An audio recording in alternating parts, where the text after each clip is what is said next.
They could have included a $15 minimum wage, which doesn't go far enough, but obviously is better than the starvation wage of $7.25. And Biden cited the parliamentarian. The parliamentarian stopped us. Hey, it's Jordan. I am in Flint, Michigan, East Palestine, Ohio, Tumwa, Iowa. Please support the only independent outlet on the ground covering what the corporate media covers up. Hey folks, it's Jordan with Status Coup. We are now 2 weeks since the Democratic Party, once again for the second time in 8 years, lost to a used car salesman who literally has built a movement based on nothing, based on conspiracy theories, grievance, empty promises, because he's certainly not going to do anything for the working class, nothing real for the working class. But it seems that in this 2-week period, there's just a few Democrats, a couple more, starting to get it. Well, kind of, almost get it. It's the new Gilded Age, stupid. And smash that like button, share this important video so we can get it out to the masses, and like, comment, all those good things. Now, Ron Klain, who was Biden's chief of staff, longtime Democratic Party lifer, pretty establishment, but less of an establishment sleazeball as most of the usual establishment sleazeballs that Biden and Obama put around themselves. Infamously, HBO did a movie called Recount. Kevin Spacey played Ron Klain. Ron Klain was Al Gore's chief lawyer, fighting till the bitter end in 2000 to get every vote counted, to get every ballot counted before the Supreme Court stole the election for Bush. And Klain was Biden's chief of staff, I believe, for the first 2.5 years before he left. And when he left, I should say when he was there, he was kind of the liaison to the progressives like Bernie, AOC, the squad. He was their buffer to Biden and who they dealt with. For the most part, they said fairly good things about him. He gave some interesting quotes to the Bulwark, which is an outlet. I think it's conservative, but mostly Trump, never Trumpers. Why deliverism didn't deliver for the Democrats. The Biden team bet on big legislation. Voters didn't care. Well, kind of. I'm going to read some of this to you. Pretty eye-opening. As Democrats grapple with their election drubbing, one question in particular haunts them. Why didn't Biden's policy achievements win over more voters? Theories run the gamuts from disinformation, Russia, to the culture dominating politics, to the pain of inflation blocking out everything else. But in recent days and other arguments gaining credence, the problem wasn't that the party failed to sell the public on what it delivered. It was that it provided them with the wrong things, politically speaking. Well, go figure. This is from Klain. We didn't deliver what people wanted. Help with childcare, help with elder care, more security in their lives. Instead, we delivered more remote things, bridges and roads, clean energy, future jobs, and future chip fabs, Ron Klain, Biden's former chief of staff, said, noting that Biden's Build Back Better agenda was pared back significantly in order to secure Manchin's vote, Joe Manchin's vote. He added, losing that caring stuff hurt us badly. Klain's comments are among the more notable offered up by Biden World in defense of their approach to the 2024 election, but they've also been echoed in various forms by others in the party. Colorado Governor Jared Polis, for one, has credited proposals to help people with their costs of living, such as expanding pre-K, as a key factor in why his state didn't lurch as dramatically rightward as other Democratic strongholds. Huh, you don't say. Helping people financially with the cost of living might actually help you win elections. Helping people with exorbitant costs like childcare might be popular. Huh, why don't we try that stuff more? It's because the donors won't let us. Now, let's go to Klain's statement, because he's kind of right on the big picture, but he's wrong on the actual record of Biden. He says, we didn't deliver what people wanted. Help with childcare, help with elder care, more security in their lives, blah, blah, blah. He's right. You didn't deliver what people wanted. And of course, people do want help with childcare and elder care and more security in their lives. But it's very easily Googleable. I don't know if that's a word. That people want help with much bigger things. Things that Joe Biden said he would veto on day one if Congress gave it to him. People want, something called health care for the government to provide that health care. Like what 90% of other wealthy countries have and give to their citizens as a right of citizenship. Again, showed this the other day. This from 2020. The numbers are pretty much the same. 69% of Americans want Medicare for all, including 46% of Republicans, 68% of independents. Those numbers have not changed. They want universal health care. Biden wouldn't touch it. Biden, who ran on a public option, abandoned it. You don't think in terms of deliverism, because that's what they're calling it. You don't think if you actually, followed through on a public option and passed it, that might have been popular. That might have been something that you or Harris could have ran on. It might have improved people's lives. Certainly doesn't go far enough in my view, but is better than the, corporate, excuse my French, blowjob we've given to insurance companies. That is Obamacare. You want to deliver, as Ron Klain says. We didn't give people what they wanted. Well, Biden ran on, other than get rid of the fascist, a $15 minimum wage, which at this point would be the conservative position. Well, that's mighty popular. It ain't rocket science. This is, voters polled, Democrats, independents, in terms of the minimum wage, a $9 minimum wage, $12 minimum wage, $17 minimum wage. Let's skip 9 and 12, which is ridiculous. $17 minimum wage. 64% of all voters would support a $17 minimum wage. 85% of Democrats would support a $17 minimum wage. 65% of independents would support a $17 minimum wage. 45%, so nearly half of Republicans would support a $17 minimum wage. Well, when you talk about delivering, what could Biden have done to deliver a $15 minimum wage? I don't know. Actually just signed it, actually just pushed it through as part of the COVID relief bill, which the Democrats ran on. The Democrats used reconciliation, which was that process that you only need Democrat votes. They passed most of the COVID relief bill through reconciliation. They could have included a $15 minimum wage, which doesn't go far enough, but obviously is better than the starvation wage of $7.25. And Biden cited the parliamentarian. The parliamentarian stopped us. The unelected advisor, who, by the way, Trump fired when the parliamentarian said, no, you can't push your $1.7 trillion tax cuts for donors and corporations through. Trump just fired him. Biden could have completely disregarded the parliamentarian, passed the $15 minimum wage, which is a good thing to put on a bumper sticker. It's a good thing to put on a billboard. It's a good thing for Biden or Harris to run on. Probably would have eased inflation a little bit, which, by the way, inflation was mostly brought to you by corporations price gouging, which Biden also wouldn't deliver on, meaning he wouldn't do anything about the corporate price gouging. I've gone over this over and over again. Sorry to be a broken record. Biden could have done things on inflation, could have threatened the fossil fuel companies, grocery stores with pulling the billions in dollars of federal subsidies we give them every year. Big oil, $15 billion in federal subsidies, free money. You couldn't dangle that to get them to lower prices? No, Biden had to send harshly worded letters because he didn't want to upset his donors. His donors are heavily invested in the very fossil fuel companies that were price gouging you to death. So again, like in the big picture, Ron Klain is correct. We didn't deliver what people wanted. Infrastructure was not going to materially right now improve people's lives. It's a longer term thing. And by the way, that infrastructure bill was just a privatization scam on steroids. If you look underneath the hood, the American Prospect has done good reporting on this. That infrastructure bill, I mean, it's basically selling like hotcakes a lot of our public waterway systems, wastewater systems, and privatizing them. So bravo that you're building the bridges, but you're privatizing most of our systems to do so.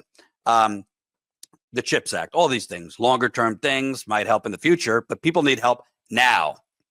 They're not electing you to, help them in 20 years. They are electing you to be president and provide relief and policy improvements now. And the Democratic Party doesn't want to do that because they don't materially want to structurally change anybody's lives, because they know their donors don't want that. And it's the Republican Party too, to be fair. Neither party has incentives to actually improve people's lives, or they don't think they have incentives to improve people's lives, because this is not rocket science. Biden could have delivered on a lot of these things and won re-election, or Harris if she would have stepped in.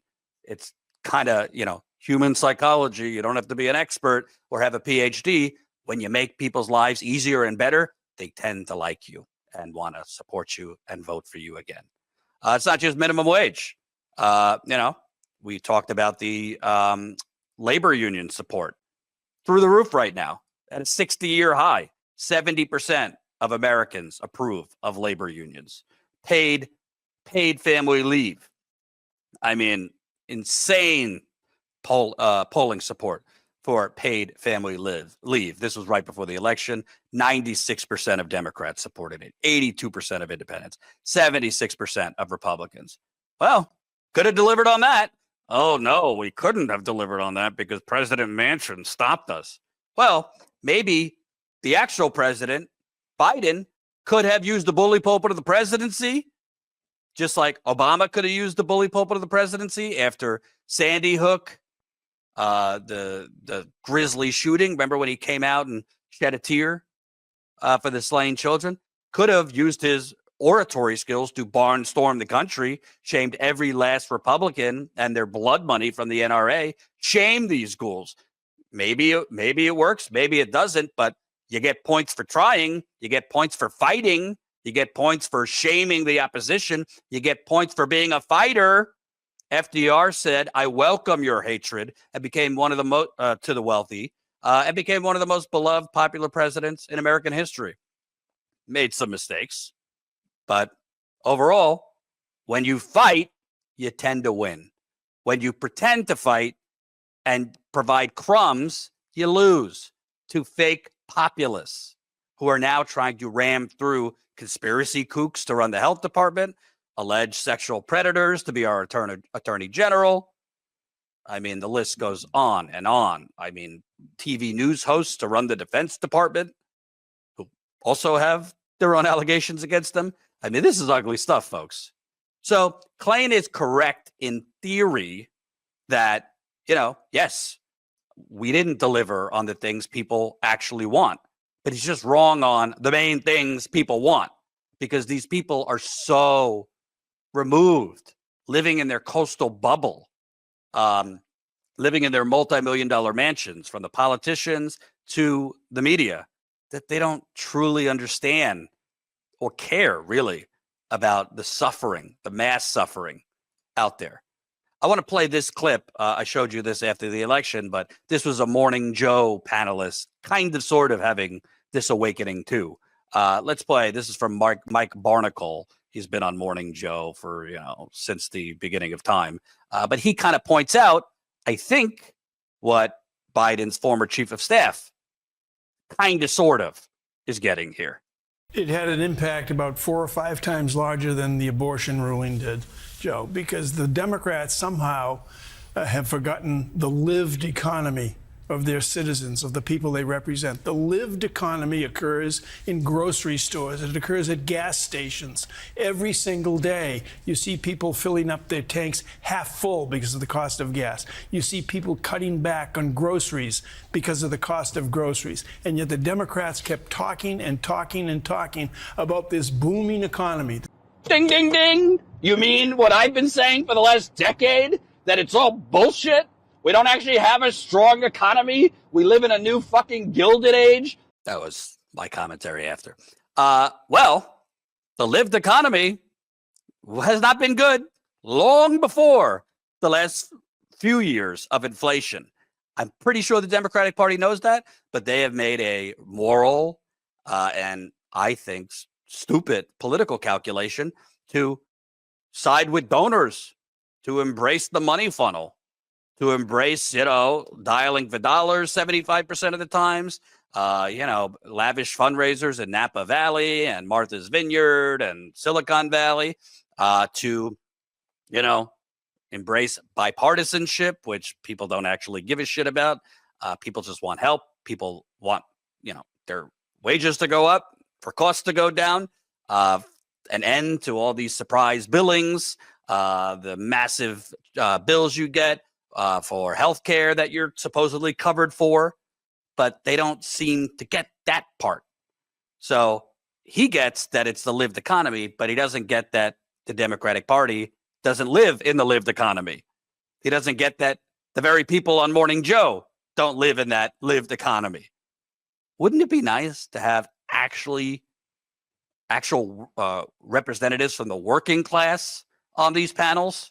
Wouldn't it be nice to have, actual workers as news reporters and anchors rather than these pundits bloviating out of their behinds nonstop? Oh, it would be lovely. There's a little more from this piece I want to read because, again, it's like they kind of get it. Ron Klain kind of gets it, but not completely. From the beginning of the administration, Biden operatives believed that the key to retaining power for Democrats was deliverism, the idea that the voters would reward the party for producing tangible legislative results for them. The COVID relief checks that went out early in Biden's term would lock in support from a pandemic-battered electorate, or so the thinking went. Domestic legislation would not just be passed, but in contrast with the Obama administration, effectively sold. Infrastructure spending, the CHIPS Act, and the clean energy investments under the Inflation Reduction Act would allow the party to make inroads in communities that had been drifting away from them. But the theory proved wrong. Biden's domestic achievements didn't resonate with voters. And it's left the party questioning whether deliverism is smart politics at all. Well, again, what were the domestic achievements? He ran on a $15 minimum wage. He abandoned it right away. Ran on a public option. Abandoned it right away. And the COVID relief bill was the period that Biden was polling the highest. He had the highest approval rating after he passed those things. But the geniuses inside the Democratic Party and Biden, they only passed those things for a year to expire after a year. Why would you do that? Unless you're really catering to the donors, unless you're really saying, well, we don't want to set a precedent that we could actually provide these things, permanently. We don't want to provide a precedent that we could expand Medicaid permanently or provide rental relief permanently, or I don't know, provide a child tax credit permanently. And sure, you have the rotating villain, and they say Manchin and Sinema blocked them from extending these things. Well, I'm pretty sure there were other Democrats that didn't want to extend it, and they just pointed at Manchin and Sinema to blame them.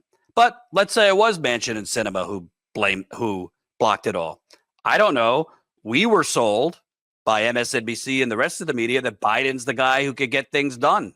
Biden's the pragmatic choice. Biden's the one who could, fill that bridge, fill that gap between the progressive side of the Democratic Party and the more conservatives. He could, connect the two and work with both of them to get things done. But Joe Manchin was this huge iceberg ahead of you. Joe Manchin was this huge roadblock. You couldn't get Joe Manchin to move. You couldn't, use the bully pulpit of the presidency to force him to say yes to some of these things, like extending the child tax credit, or you couldn't have set these things for longer than a year. It's because they don't want to provide a more generous, a more stable and permanent social safety net. They don't want to do that because they're answering not to you. They're not representing you. They're representing their donors. That's the bottom line, from the Democrats to the Republicans. And a lot of the things Trump says he's going to do, I promise you he won't do, because the donors don't want him to do. And Trump is a swamp creature, no matter how well he pulls off being anti-establishment. Trump is the establishment. Right now, reports are he's considering the worst of the worst from Wall Street for his Treasury Secretary because he wants to literally impress Wall Street. Those are the reports, that Trump wants to impress Wall Street with his Treasury Secretary pick. That's your anti-establishment warrior for the workers, MAGA. Let me read this final piece here. Some defend the strategy on the grounds that the outcome of the election was preordained. No matter what popular legislation Democrats passed or how they tried to spin it, it would have been overshadowed by the pain of inflation and the scarcity of resources. Voters might have felt better about COVID relief and the construction jobs coming to their communities if the cost of groceries hadn't skyrocketed or if there wasn't housing shortages around them. Maybe voters might have felt better if the COVID relief wasn't for a year and we actually fought as the Democratic Party to, I don't know, make some of these things permanent. Why can't you have a permanent child tax credit? Why can't you have permanent paid sick leave? Why can't you raise the minimum wage? I've already gone through all these things. There's no reason we can't. I don't want to hear about Joe Manchin and Kirsten Sinema. Give me a break. Give me a break. So, points for, you got to crawl before you can walk. Points to Ron Klain and the guy from Morning Joe for kind of getting it. You're like 50, 60% there. I'm trying to bring you the rest of the way. And you might say, Jordan, who cares? Screw the Democratic Party. We don't need to teach them a lesson. We need to build a third party. I'm with you. I've given my views on building a third party. I'm for it, but you can't just say, let's build a third party. Yeah. Rah, rah, rah, without actually answering how you're going to do it. How are you going to contend with the media blackout? How are you going to break through the two-party duopoly to make sure most Americans who don't even pay attention at all to politics and have no idea who Jill Stein is, make sure they know there's a third choice? What is your media strategy? How are you going to raise a lot of cash? Because you have an army of lawyers and the Democratic Party spending tens of millions, in some cases hundreds of millions of dollars to kick you off the ballot.